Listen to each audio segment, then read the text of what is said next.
Blue skies means fun days. Helping skydivers with tips and techniques about safety, training and fun jumping from those who know.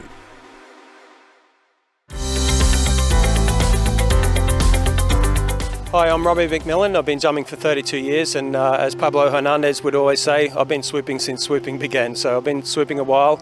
It's a really awesome part of our sport, but it's also a very disciplined part of our sport. And to achieve that discipline, you've got to stick to some of those well-known phrases that we use in our sport, like slow is smooth and smooth is fast. Far too often in the sport, people are all too ready to go fast and take shortcuts and they forget about the slow and the smooth. So that's probably my best advice. Can make sure you learn how to fly it properly and make sure you take your time, because as our friend Michael Vaughan would always say, a legend in our sport, there are no shortcuts, so don't try and find them. And also Dan BC, who's a great legend in our sport as well, he's always there to remind us that this is not a safe sport. And swooping, it's definitely not a safe thing to do. It can be done in a safe manner, but it's a dangerous sport that can be practiced safely. So seek the right advice, take your time, slow is smooth and smooth is fast.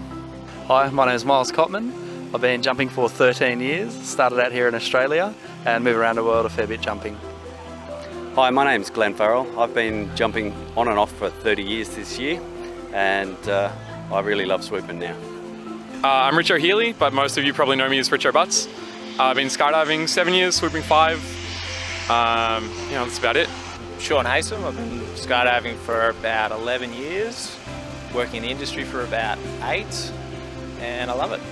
My name's George Sheether. I've been jumping for almost 7 years now. I work Monday to Thursday and then just jump on my weekends, so a bit of a weekend warrior, but at the same time jump pretty hard. Trevor Suter. I've been jumping for about 10 years now. Weekend warrior also. I jump Saturdays and Sundays, working a day job during the week. Hey, my name's Adrian. I'm from Germany. I work in skydiving. Yeah, I'm Anthony. I've been jumping for around 3 years. I'm sort of fairly fresh in the sport. Started down in Maria. Done about 600 jumps.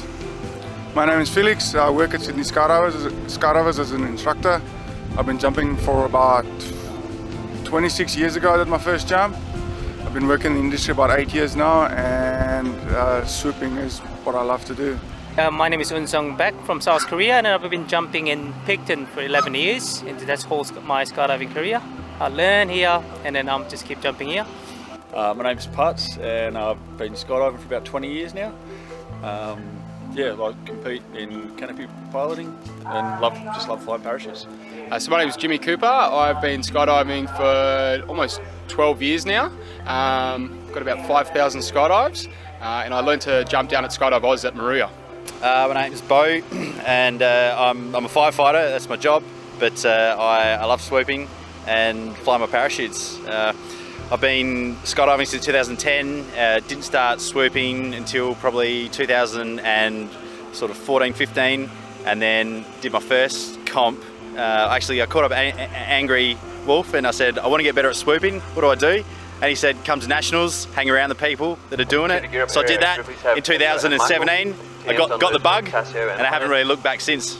My name's Macca. I've been jumping since 2006, swooping since probably about 2010.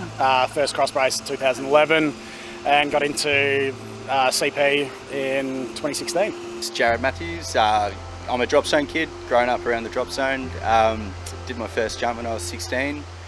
Done about 2,500 jumps now. Just starting to really get into CP stuff, which I'm enjoying a lot.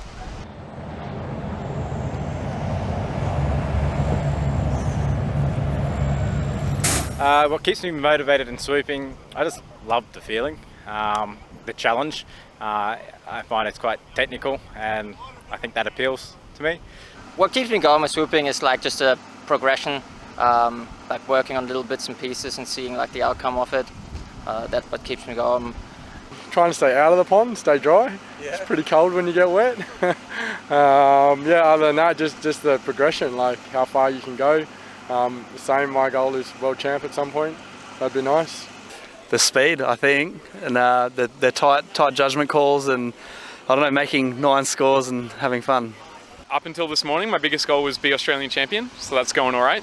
But I want to do well at a world level, and I want to be a more versatile skydiver. Over the pandemic, I started free flying, and I've been starting doing some big ways. I want to be one of those guys who can do anything. I just like to have fun. Every time I go for a jump, it's always fun. You're always learning something. It's really all about the personal development and progression, like sort of do a heap of jumps and then look at back where you were a year ago and just think how far you've come and just, I don't know, just keep getting better. I want to make the Australian team, and I want to win the Aussie Nationals at some point. I love flying parachutes too, so it's a bonus. What keeps me going? Competition. Having not competed for the last couple of years because of COVID is really, it's sort of, you don't realise what you're missing until you get back into it, and this comp has just really reignited the passion. Definitely just enjoy the process, don't rush it, because I find if you rush it, you're going to smack in, so you're better off taking time, getting quality coaching, and just enjoying, and it'll come. You just got to be patient.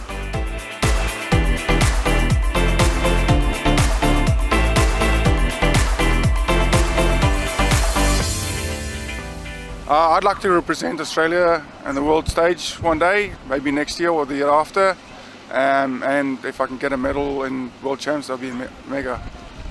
Just started out really just wanting to drag some water, but like after being here with a lot of the guys, it's really just kind of progressed into wanting to learn my wing and to get the most performance out of my wing that I possibly can.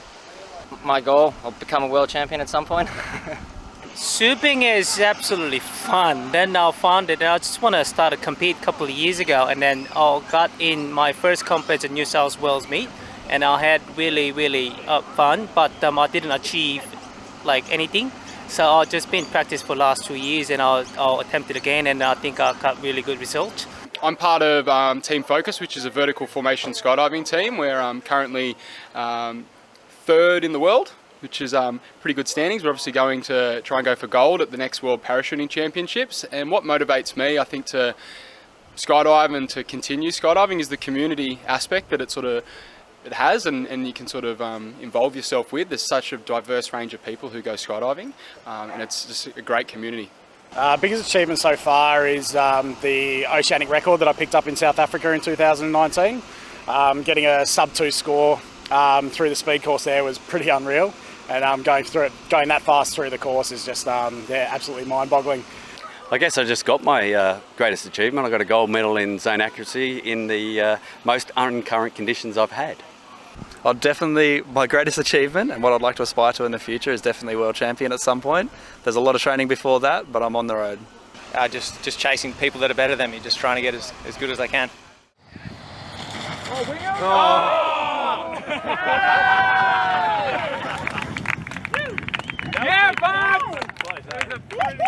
My best piece of advice for an up-and-coming jumper, especially a new swooper, is a little bit grim, but no amount of pushing really hard will make you progress fast enough to make up for an extended stint off because you hurt yourself, right? Like charging really hard and cutting corners and paying the price for it will always slow you down in the long run.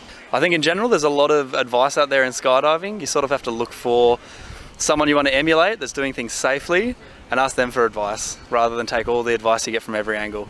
Swooping in particular, get yourself onto canopy courses and turn up to the Nationals and spend a couple of weeks, and it'll be the best part of your skydiving you've ever had.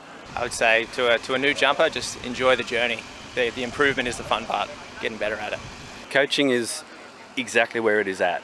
I've been on coaching courses with Robbie starting way back in the beginning of my skydiving career, and I've pretty much had top world level coaching every year since. Just get some coaching basically. There's so much you can learn that people know that, you don't know what you don't know. Seek the right information from the right people. There's a lot of it out there. If you get it from the right people, it's good. Can you find it on YouTube? No, it's definitely not on YouTube. Or Facebook? You can find out what not to do on YouTube. That can be useful. But definitely find the right people on the drop zone to give you the right info. Don't rush. Take it nice and slow. Enjoy the journey. Like Adrian said, don't rush it, just enjoy the journey. You'll get there.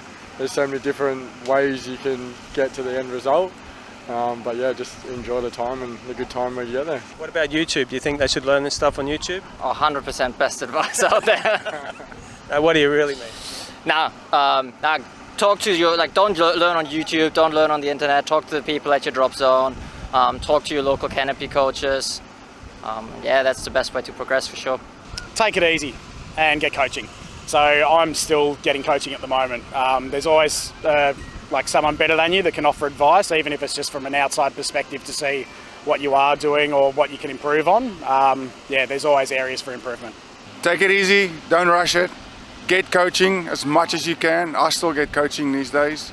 And try to bleed everything out of the current canopy that you have until you start thinking of downsizing to the next one. This is a big challenge. Skydiving is a big challenge, and if people want to achieve something really what they want to be, it's human flying is obviously really awesome. Firstly, safety first, and then having fun, and then achievement. I think taste of achievement is the best thing in the world, I think. As far as like canopy piloting, I'd just say don't be in a rush. Like, all I see everywhere these days is people rushing to, like, you know, to learn fast, to downsize and stuff. And flying big wings is fun. They're a lot more forgiving, and the things you learn on the big wings translate to the little wings. If you learn it enough, when you go and downsize, it makes learning it on the new wing so much easier. So I think, yeah, just don't be in a rush. Like, it's a long journey. Just enjoy the ride. You will be where you need to be at the time. Just let it go. Stick with your canopies as long as you can. Like, I've done 2,500 jumps. I'm still flying a 90 square foot parachute. A lot of people still, like, you know, they jump down to the 60s pretty quick. But if you just really learn how to fly your wing, like I'm having a lot of fun with mine. There's lots of different types and there's no rush. You've got plenty of years to go. Getting coaching in any discipline in skydiving, coaching will fast track what you want to learn. It'll take you a lot of jumps to go out there and try and learn it by yourself, not knowing anything. You can fast track that by getting a coach.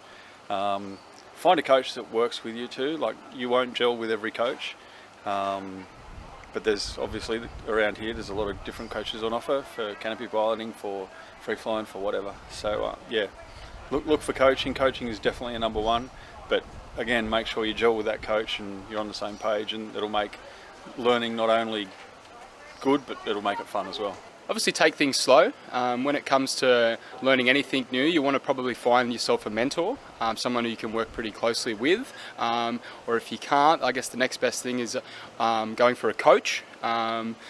Particularly in the tunnel, that's what we try and sort of guide people towards, and then it'll obviously translate over into the sky. But you obviously can't go skydiving without a parachute, so you need to go and get all that sort of stuff at this place right here, with people like Parts and yourself, Robbie, just getting that guidance and getting that help, really.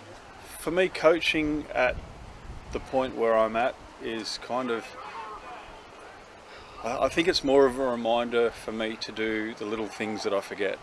What I do is what I do, but I don't do it perfectly, and it's because I forget little things along the way. And I think for me, that's the thing that drives me to get coaching. Yeah, because you're never perfect. You're always chasing to get better. You'll never be 100%. So, well, I suppose the magic number thrown around is often 500, and I must admit that you probably can't really learn enough on your wing even up to 500 jumps. So the more jumps you got on your wing, the better before you downsize. Just because you've done several doesn't mean you're ready to downsize at all.